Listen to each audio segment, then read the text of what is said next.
কোরআন শরীফের কোন জায়গায় খুঁজে পাবেন না জোহরের নামাজ 4 রাকাত, প্রতি রাকাতে 1 রুকু, প্রতি রাকাতে 2 সেজদা। এটি কোরআন শরীফের কোথাও খুঁজে পাবেন না।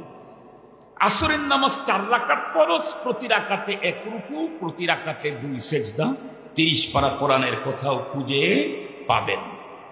কারণ কোরআন তো আল্লাহ পাকের পক্ষ থেকে নয়, আর এটাকে প্র্যাকটিক্যালি উম্মতকে প্রশিক্ষণ দেওয়ার জন্য আল্লাহ পাক প্রশিক্ষক পাঠিয়ে দিয়েছেন।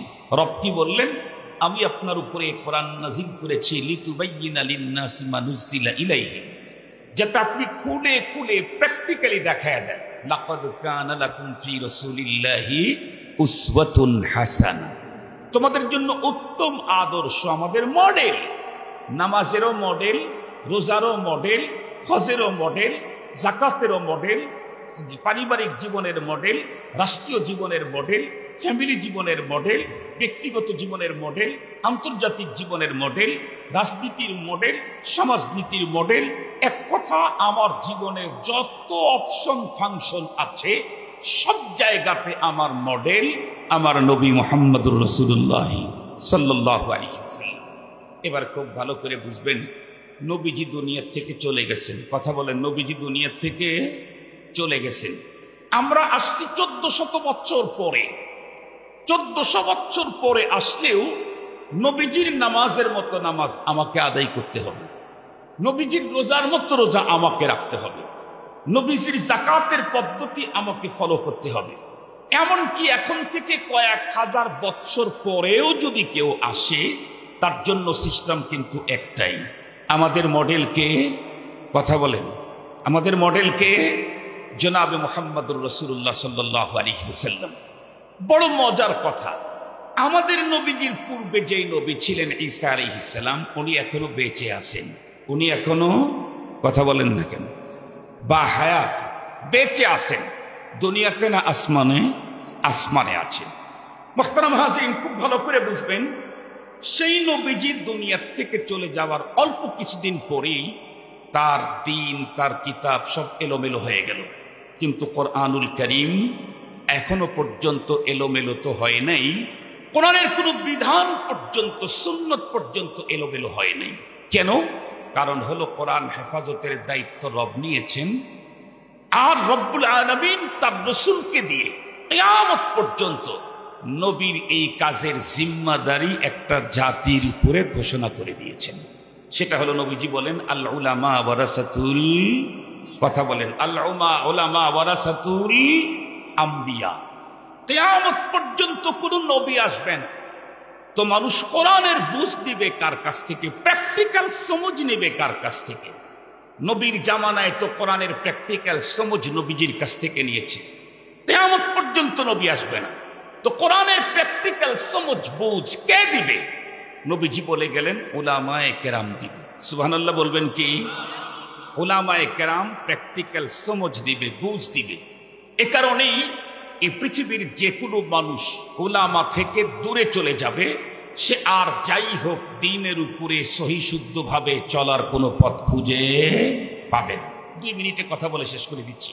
আল্লাহ পাকের রাসূল বলেন উগদু আলিমা, গভীরভাবে লক্ষ্য করবেন। নবীজি বললেন, তুমি 4 দলের কোনো এক দলে থাকো, তাহলে তুমি হালাক থেকে বাঁচতে পারবে, মানে ধ্বংস থেকে মুক্তি পাবে। উগদু আলিম, তুমি আলিম হও। কেন? আলেম যদি হতে পারো তাহলে নবী আলাইহিস সালামের কাছ থেকে ওই প্রশিক্ষণের বিরাসত তোমার অর্জন হয়ে গেল। যদি আলেম হতে না পারো তাহলে আও মুতাআল্লিমা, তাহলে তুমি শাগির্দ হও, ছাত্র হও। জিজ্ঞেস করি, কার ছাত্র? প্রফেসরের, ডাক্তারের, ইঞ্জিনিয়ারের, কার? আবার একটু বলুন। 3 নম্বরে নবীজি বলেন, তাও যদি না হয় তাহলে মুহাব্বতকারী হও। কাকে মুহাব্বত? বাবাকে, মাকে, স্ত্রীকে, কাকে? আবার বলেন, এটাও যদি তোমার সম্ভব না হয় তাহলে আও মুস্তামিআন, তাহলে শ্রবণকারী হও। কার কথা? আর একটু জোরে বলেন। তাহলে মুখ পরপারের ধ্বংস থেকে, জীবনের ধ্বংস থেকে মুক্তির জন্য 4টা লেভেল বর্ণনা করছেন, সবগুলি ওলামা কেন্দ্রিক। আলেম, না হয় আলেমের ছাত্র, না হয় আলেমের মুহাব্বতকারী, না হয় আলেমের কথা শ্রবণকারী। তার অর্থই হলো নবীর যুগে নবীকে বাইপাস করে মাইনাস করে কেউ যেমন আল্লাহ পায় নাই, জান্নাতে যায় নাই, ইহকালীন শান্তি আর পরকালীন মুক্তি নিশ্চিত করতে পারে নাই, নবীর অবর্তমানে নায়েবে নবীর যুগে নায়েবে নবীকে বাইপাস করে মাইনাস করে কেউ আল্লাহ পেতে পারে না, জান্নাতে যেতে পারে না।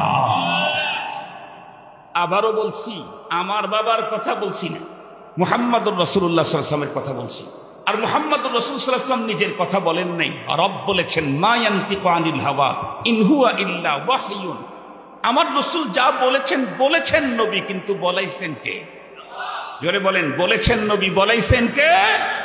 আল্লাহ তার রাসূলকে দিয়ে বলায়া দিলেন, উকদু আলিম আও মুতাআল্লিম আও মুঈনান আও মুস্তামিআ। তার মানে এই পৃথিবীতে কেউ ধ্বংস থেকে মুক্তি পেতে চাইলে তাকে আলেমের সাথে সম্পর্ক রাখতেই হবে। হয় নিজে আলেম হও, না হয় তালিবুল ইলম হও, না হয় আলেমকে মুহাব্বতকারী হও, না হয় আলেমের কথা শ্রবণকারী হও। এর বাইরে তার মানে আলেমকে বাদ দিয়ে কিয়ামত পর্যন্ত এই দুনিয়াতে শান্তি আর পরকালীন মুক্তির কোনো পথ কোনো মুসলমানদের জন্যই হতে পারে না। মুহতারাম হাজির, সঙ্গত কারণেই মনে রাখতে হবে, চুলের চিকিৎসা যেমন ডাক্তার লাগে, দাঁতের চিকিৎসাও ডাক্তারই লাগে, ইঞ্জিনিয়ার দেওয়া হয় না। নাকি আপনাদের অঞ্চলে দাঁতের চিকিৎসাটা ইঞ্জিনিয়ার লাগবে? কারো যদি চাড়া নখে কোনো সমস্যা হয়, এই সমস্যা সলভের জন্য আমার মনে হয় এই রাজনৈতিক নেতারা করে। কারো যদি পেশাবের সমস্যা হয়, এটা সলভের জন্য কার কাছে যেতে হয়? এক কথা, টোটাল বডি, মাথার চুল থেকে পায়ের তালুর নিচের চামড়া পর্যন্ত পুরা বডির যে কোনো জায়গায় সমস্যা হলে এটাকে সলভ করার জন্য ডাক্তারের কাছেই যেতে হবে। উনি যদি জাতিসংঘের মহাসচিব হন, সারা দুনিয়া তার অধীনে, উনি অসুস্থ হলেন, উনি চিন্তা করলেন এই দেশের সব ডাক্তার আমার অধীনে, তাদের কাছে আমি কেমনে যাব লজ্জায়। ডাক্তারের কাছে যেতে না চাইলে তাইলে হয়তো হিন্দু হইলে চিতায় যেতে হবে, মুসলমান হইলে কবরে যেতে হবে। কথা বলেন না কেন? ডাক্তারের কাছে যদি যেতে না চান, সব আমার অধীনে, আমি তাদের কাছে যাই কেমনে ছোট হয়ে, তাহলে হিন্দু হইলে কই যাওয়া লাগবো? চিতায় যাওয়া লাগবো। মুসলমান হইলে কবরে যাওয়া লাগবে। জাতিসংঘের মহাসচিব নিজে যদি ডাক্তার না হন, তাহলে তাকে চিকিৎসার জন্য দাঁতের সমস্যা হলে ডেন্টিস্টের কাছেই যেতে হবে, হার্টের সমস্যা হলে কার্ডিওলজিস্টের কাছেই যেতে হবে। ঠিক তদ্রূপ আপনি doctor, doctor, mister, minister, barrister, brigadier, lieutenant, colonel, general, জাতিসংঘের মহাসচিব, কিন্তু আপনি চান দ্বীনের উপরে চলতে। স্পষ্ট ভাষায় বলতে চাই, কাজটা যদি ধর্মের হয়, আলেমকে দিয়াই করাইতে হবে। আলেম ছাড়া ধর্মের কাজ হতে পারে না। আপনি তাবলীগ বলবেন, আলেমই লাগবে। ইসলামী আন্দোলন বলবেন, আলেম লাগবে।